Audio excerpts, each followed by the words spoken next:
السلام علیکم ورحمۃ اللہ وبرکاتہ نحمده ونصلی علی رسولہ الکریم اما بعد۔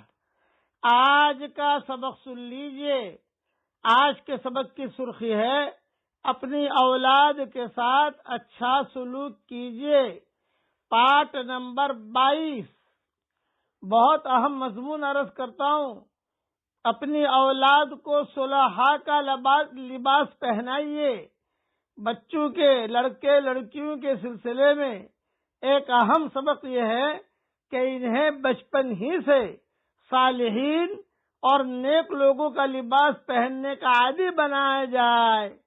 بالخصوص بچیوں کا لباس پوری طرح ساتر ہو، ڈھکا ہوا ہو اور بالکل سیدھا سادہ ہو، اور جب وہ بڑی ہونے لگے تو اوڑھنی یا دوپٹہ ان کے سر پر ضرور ہو۔ افسوس ہے کہ اس بارے میں آج اچھے دیندار گھرانوں میں بھی بڑی بے احتیاطی پائی جا رہی ہے۔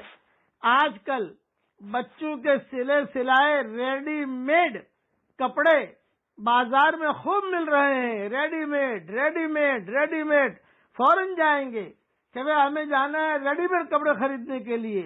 یہ مناسب نہیں ہے۔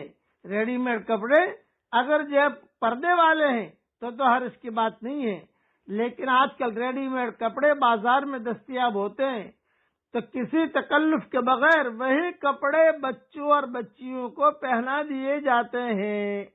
ان میں سے بعض کپڑے تو اتنے بیہودہ اور واہیات ہوتے ہیں کہ انہیں دیکھ کر ہی شرم آنے لگتی ہے، مگر کم عمری کا بہانہ بنا کر انہیں بلا کسی تردد کے پہنا دیا جاتا ہے۔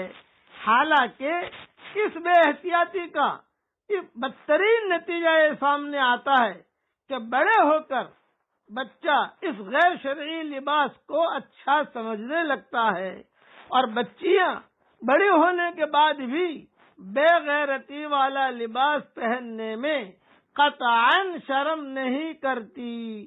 تو والدین کو یاد رکھنا چاہیے کہ ان کے ساتھ اچھا سلوک کریں۔ ان اچھے سلوک میں سے یہ ہے کہ ان کو صالحین کا لباس پہنائیے، صالحات کا لباس پہنائیے، زاہدات کا لباس پہنائیے، قانتات کا لباس پہنائیے، اور صادقات کا لباس پہنائیے۔ سلف صالحین کے جو لباس ہوتے تھے وہ ہماری اولادوں کو بچپن سے پہنانے چاہیے۔ تو یاد رکھنا، اگر آپ نے اس کی پابندی نہ کی تو اس کوتاہی کی وجہ سے بچوں سے جو بھی گناہ صادر ہوگا، اگر بچوں کو صالحین کا لباس نہ پہنایا، ابھی بچے فیشن والے کپڑے پہن رہے ہیں، ان بچوں سے جو بھی گناہ صادر ہوگا والدین سے بھی آخرت میں اس کا مواخذہ کیا جائے گا کہ تم نے اپنے بچوں کو یہ کپڑے کیوں پہنائے تھے۔ اس لیے یہ جملہ یاد رکھنا، اپنے لڑکے اور لڑکیوں کو صلحاء کا لباس پہنائیے، اپنے لڑکے اور لڑکیوں کو صلحاء کا لباس پہنائیے۔ اخلاقی بیماریوں سے بچوں کو بچائیں۔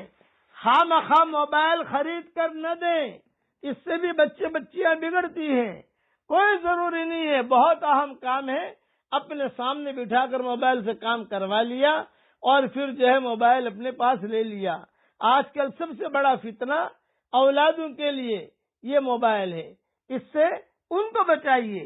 بھیا بڑوں کو تو کاروبار کی ضرورت پڑتی ہے، بڑوں کو حساب کتاب رکھنے کی ضرورت پڑتی ہے، بڑوں کو کوئی اور دوسرے کام ہوتے ہیں، چھوٹے بچوں کا کیا کام ہے؟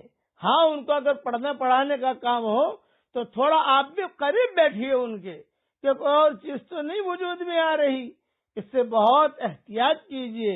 اس لیے جملہ یاد رکھنا، اپنی اولاد کے ساتھ اچھا سلوک کیجیے اور ان کو صالحین کا لباس پہنائیے۔ اللہ تعالی ہمیں عمل کرنے کی توفیق عطا فرمائے۔ آمین۔